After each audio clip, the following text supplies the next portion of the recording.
What's going on, everybody? Welcome back to another episode of John Street Hockey, live here from Pikes Pub in beautiful Southampton, Pennsylvania, home of the coldest beers on 2nd Street Pike. What's going on, everybody? Make some noise, Pikes Pub, for the Philadelphia Flyers, leading after the first period. No. They give up 3 goals in the third. They're down. Up 3 while I was gone? Yeah, they're down 4-2. So they gave up 3 goals while I was gone. Sorry about that. My co-host here forgot a Shocker. wire, so I had to run out and try and pick something up here to try and make this work.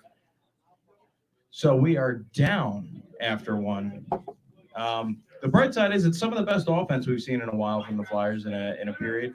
Unfortunately, we can't stop the puck going into our own net. Kevin? Well, coming into the game, you thought it might be a get-right game going up against the Buffalo Sabres, who are actually only 3 points behind the Flyers in the standings. And, the Flyers have a lot of injuries. They have a lot of AHL players right now. And, there's really no get-right game for the Flyers. I mean, if you're looking at it from the Sabres' perspective, this is a get-right game for them. The Flyers are on their second 10-game losing streak. They have 5 of their main players out of the lineup in Hayes, Farabee, Coots, and Ryan Ellis probably won't play a game for the rest of the year. So they give up 3 goals in the final 5 minutes. Buffalo scored a power play goal to tie the game 2-2, and then Mike Yeo actually challenged the goal. It was upheld. Flyers go back on the penalty kill, give up another power play goal, and then give up another goal in the last 2 minutes. Seems like we're seeing more of the Martin Jones from the past year or two in San Jose over the past couple months rather than the red-hot start he had. And I think the Flyers are giving up about 3.5 goals per game. Carter Hart's giving up less than 3, so that tells you how Martin Jones is doing. Well, while Martin Jones hasn't been his best self recently, I can't necessarily fault him as much as I can fault the team defense in front of him. The team as a whole, really, the Flyers as an organization, as a hockey team, have absolutely fallen apart here, really for the entirety of the season, right? We started off kind of hot, and since then we've really cooled off as a team.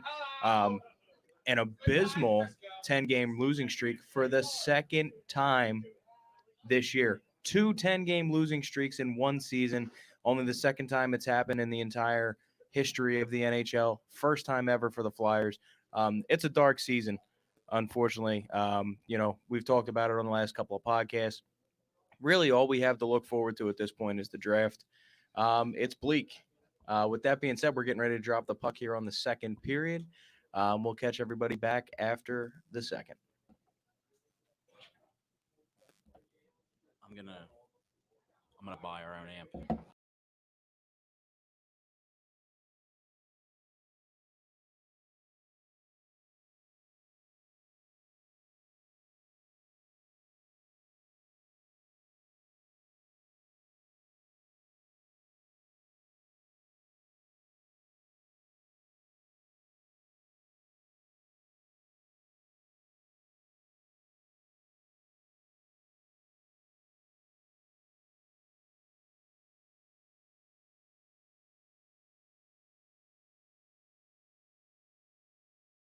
I actually, for a second, couldn't even.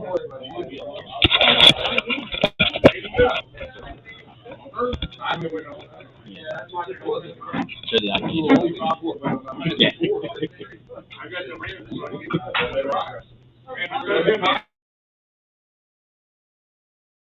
Third goal, I'm like, this is a good thing.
Ready?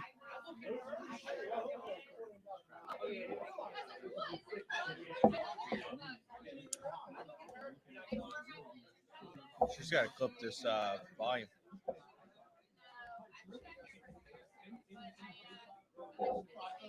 Watch your bottle. Watch your beer.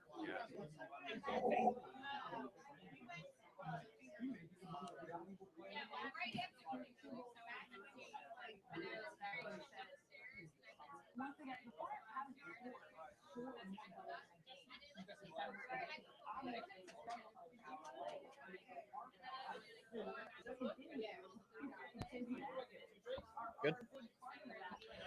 All right, Okay. everybody. Welcome back for the post-game portion of John Street Hockey. We're live here at Pikes Pub on 2nd Street Pike, home of the coldest beers in Southampton. How's everybody doing? Pikes Pub, make some noise here. Yeah. Woo! All right. Shout out to our gracious hosts here at Pikes Pub. Unfortunately, we're coming to you after a Flyers loss 6-3 to the Buffalo Sabres. Unfortunately, we did lose to one of the teams below us in the standings. The bright side is that gets us one step closer to a higher draft pick. Kevin, what's your thoughts on tonight's game? Well, I hate to be this way, when there's still 40 plus games left in the season, but with the spot that we've put ourselves in, being so far behind a playoff spot, we're pretty much done for the year. The only thing to look forward to is the offseason and, getting a higher draft pick. And Sabres were one of the teams behind us. They do gain ground on us. And if you're a true Flyers fan out there, and even though they're so bad, you can't help but to watch them because you just love watching the Flyers. Save yourself give yourself some sanity, and look forward to this team moving up in the draft, because that's really all we have to look forward to. Um, we have holes at defense and certainly at center, and the higher up we can move in the draft, the better chance we have at filling those holes. It's a very deep draft, a lot of high end talent up front. So that's where I'm at, honestly. And we still have to talk about this team for another 4 to 5 months. And that's really the thing that I'm holding on to is, possibly, winning the draft lottery, getting Shane Wright, the prize jewel. But even outside of him, there's a lot of good players. And I know this is a post game, we're supposed to talk about the game, but as a whole for the franchise, we need to look towards rebuilding, and that starts with trading Claude Giroux, who had 2 goals in tonight's game, upping his trade value a little bit. So I think we're better suited trading him sooner rather than later. But what are your thoughts on that? So again, like you said, there's not a whole lot to dive into as far as tonight's game goes. Well, this afternoon's game, it was a matinee. As far as this afternoon's game goes, there's not a whole lot to dive into. But you did bring up trading Claude Giroux right there. And honestly, not only is it the best thing for this franchise, it's the best thing for a man that's been our captain for a very long time. Claude Giroux has hands down been our best player this year. And now we did say at the beginning of this year that if Claude Giroux is your best player, something went wrong. Clearly, a whole lot of somethings went wrong this year, as Claude Giroux has been our best player to this point, and it seems that the Flyers are one step closer to moving on from our captain. With that being said, I do think that, as you said, we are better off getting his name out there in the trade rumors and the trade mills sooner rather than later, because at the very least you can get a couple of teams bidding against each other, and try and collect the highest offer that you can a little bit down the road here. Again, this season at this point, there's nothing to look forward to other than the future of the franchise, and losing games and trading assets is the best thing that you can do for the future of the Philadelphia Flyers. No, I agree. And the way I've been thinking about it recently is I've been looking at the season as a whole and where we're sitting, and obviously we're not going anywhere. And I think about, okay, looking at the season, how can we get the most value out of, you know, this extremely disappointing season? And the only way to get the most amount of value out of the season is you trade the players that you have now for assets, and you hope, you know, that we continue to lose games and move up in that draft. With Hayes out for 4 weeks, with Farabee out for 4 weeks, Coots isn't coming back anytime soon. Ryan Ellis is not going to play another game this year. Broussard's been out, and Drew will be traded. That is, I'm pretty comfortable calling that a fact that he will be traded. You're kind of committed to bottoming out to the point where you're going to get hopefully a top three pick, and for me, that's brought me a lot of sanity when watching the games because it's easy to watch these games and just think about where what the Flyers used to be as a franchise and what they are now. But getting a little bit into this actual game, uh, Flyers lose 6-3. They go 0 for 4 on the power play. The Sabres go 3 for 4. The Flyers power play has been one of the worst in the league all season long, so that's no surprise. It's been one of their downfalls. In the defensive zone, they're you know, the thing that's been cursing them all year is losing a lot of puck battles, not being fast enough to get the loose pucks, their defense not being good at handling a forecheck. Even a team like Buffalo, who's isn't even necessarily a good forechecking team. Uh, so I think if you want to trade some of the players that you have on this team, you do need to start winning games. Otherwise, their value itself will drop, which could be a problem approaching the deadline. Um, Outside of that, Martin Jones was a huge issue, and he's been an issue for the last 2 to 3 months. You're really not getting solid goaltending in there unless Carter Hart's playing.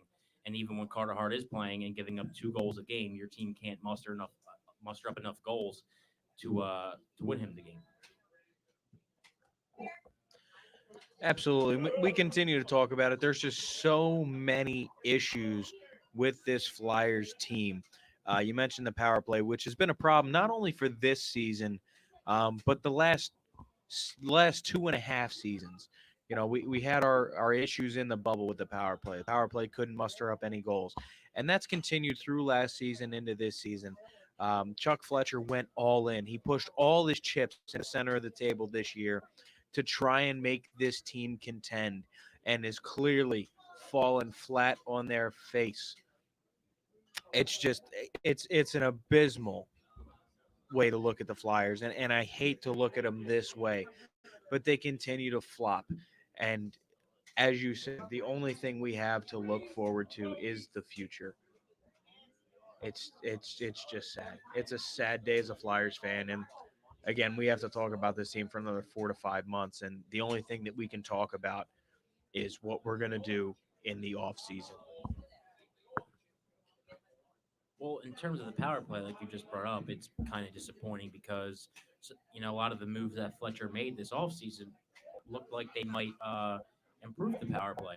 You bring in Ryan Ellis, who was a power play quarterback in Nashville, and obviously he's only played 4 games, so that didn't work out. You bring in a guy like Cam Atkinson, who leads our team in goals, but he hasn't been that great in the power play. And then we can get into Travis Konechny, who 7 goals on the year, was coming off 3 straight 24-goal seasons before last year, where he only scored 11, and this year he has 7. Someone you really look for to be a sharpshooter on the power play with that scoring touch that he's just lost over the last year and a half, really since the pandemic. Uh, Ristolainen put up a decent amount of points on the power play in Buffalo. He hasn't even been getting the time because he's been so bad. You want to read that comment? No, no, You know what that is. no idea. But yeah, and even today, the special teams, the penalty kill wasn't any better. Now, a lot of that is due to Martin Jones, his poor goaltending. Who even Martin Jones could really be on the trade block if somebody, especially for a team like Edmonton, who is extremely desperate for a goaltender, a team with so much talent and just can't seem to put wins together because they've just had the most lackluster goaltending maybe even worse than the Flyers over the past several years, and that's saying something. But as a whole, I it's just tough because they have so many AHL players playing for them right now, and we never actually got the opportunity to see of like the roster as a whole fully healthy, and you never know what could have been. But you, you got to think that Chuck Fletcher, sitting as it is right now, knows the position that the team's in, that they're not going to play make the playoffs, and is actually going to try to make rebuild moves as opposed to like holding on to the same players that have continued to disappoint over the last few years. Now we've talked about Chuck Fletcher a lot recently. We're both kind of firm on our stance that Chuck Fletcher is not the guy to rebuild this team. And to be honest with you, I'm starting to think that the Flyers themselves are starting to think that as well. We talk about Chuck Fletcher possibly making some moves here, in towards the direction of rebuilding this franchise. But I don't know if he's going to be the guy that rebuilds the team. I think he might make some moves here at the deadline, sell off some pieces. That's going to lead to it's going to lead towards a rebuild, but I don't know if he's going to be the guy executing the rebuild. And again, he's never been the guy that's rebuilt franchises. His entire career, he's been a guy that comes into a team that's almost ready to win. That was his situation in Minnesota.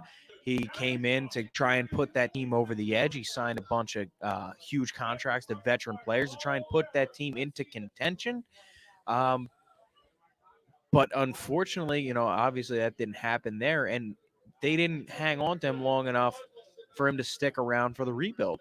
And I don't see it. Like, I just don't see Chuck Fletcher being the guy pushing the buttons to rebuild this team. And he might be the guy that executes the Giroux trade and things like that. But I think as far as this offseason goes, I think Chuck Fletcher is on the out. I think that seat, if it's not hot already, it's definitely getting warm. And I think we really need to start looking at GM candidates and maybe somebody outside the box to come in and rebuild this team and make moves and obtain some younger assets. With that being said, speaking of younger assets, you touched on Travis Konechny there. And I got to be honest with you, I am out on TK. I am out on him. He doesn't display the consistency. And to be honest with you, I have never been a big fan of the streaky player, TK, JVR. Like these guys that are streaky, like yeah, they might give you, 5 goals in 8 games twice a season, but they're not there consistently. They're not providing offense consistently. They're not setting up their teammates for goals and points, and they're not getting assists. They're just not consistent players. And that's what we need. More than anything else, we need consistency. We need guys that you can rely on. And this team just does not have enough guys that you can rely on. They don't have enough guys that make quick decisions. Everybody on the ice at all times takes 10 to 12 seconds to make a decision before they go somewhere with the puck. And, as much as everybody was out on Shane Gostisbehere last year, he might have made some wrong decisions, but at least he made decisions and he stuck with them. And he made them quickly. Everybody holds the puck for 10 to 12 seconds before they make a decision. And that's to the detriment of this franchise and to this team. Everybody knows where you're going with the puck because they've already thought about where you're going with the puck 5 seconds before you made the decision to go there with the puck. So I agree with pretty much everything you just said there. The one thing I in particularly wanted to touch on was, is Chuck Fletcher the guy to rebuild the team? And I've been thinking over the last few weeks, okay, well, how many drafts does a GM get when you're in rebuild mode? How many cracks at the draft did the GM get to draft your way into a rebuild? And thinking about that, Chuck Fletcher so far, um, some of his most notable draft picks already, the picks that were made before we thought we'd be in rebuild mode. Number one is Cam York. Now, I think we all think he looks good. He should be an everyday NHLer now. There's no reason for him to go back and to play in the AHL. I think we both agree with that. He looks like he's a player. He looks like he's very calm with the puck. Looks like he can be a leader. But then you look beyond Cam York, and you have Tyson Forster, you have Zayd Wisdom, you have Tulamala, who's the the Finnish skater who was drafted in the second round last year. You have Elliot Denoise, who was drafted in the fifth round a couple years ago. If these players start to develop and turn out, and then you give Chuck maybe maybe another 2 or 3 drafts, I'm not going to say he can't build it What are because you up to? if these draft picks that he's taken over the last 3 years end up turning out, he's kind of I'm already in the middle of a proven his podcast right case that he's the kind of the guy for the now. rebuild. Probably gonna hang out here for a little bit. You want to come out? Is that Frankie? And with and in the next upcoming draft, there's not a whole lot of room for Yeah, error. you're good. You coming out though? This draft is a lot deeper, so if you get a top 7, top 8 It's Pikes pick, Pub. It's on Second you're Street Pike. It's in Pike you have a Plaza. better chance of getting an impact All right. player Yep. than maybe last year's draft, where a lot of the players didn't get to play in juniors and stuff because of the pandemic. But like I was saying, I think Chuck's already made enough draft picks already to where if we're rebuilding, his draft picks should have an impact if they're good. With the names I just mentioned, like York, Forster, Wisdom, Elliot Denoise, Tulamalo that he took in the second round last year. So he's kind of already made his impact draft wise already that we'll really see the fruition of in 2 to 3 years down the line. Not necessarily like, all right, this season's going terribly. We need to rebuild, starting with this draft. But it already started 3 drafts ago, if you think about it. Cam York was the 14th overall pick. We had a decent pick last year. So depending on how those first couple draft years work out for Fletcher, he may not last here long enough to see where those players go to. But in the end, his drafting could actually have helped this rebuild. Well, and you mentioned some pretty quality prospects there that Chuck Fletcher has drafted in the last couple of years here. Um, but unfortunately, he's also the guy that decided to push all the chips into the middle of the table this year and to go for it. And regardless of how good his drafting may or may not have been over the last couple of years, he may not have a chance to see his draft picks come to fruition because he decided to push all of our chips into the center of the table this year and go for it and make trades for guys like Ryan Ellis that only played 4 games. Make a trade for a guy like Rasmus Ristolainen, who, in all fairness, has probably been one of the best defensemen on this team. But again, he pushed all of our chips into the center of the table to go for it, and we've clearly fallen flat on our face here. And I don't know if you can survive that. I don't know if they're going to want to hang on to a GM that went all in the offseason just for the team to end up more than likely in the bottom 5 of the NHL.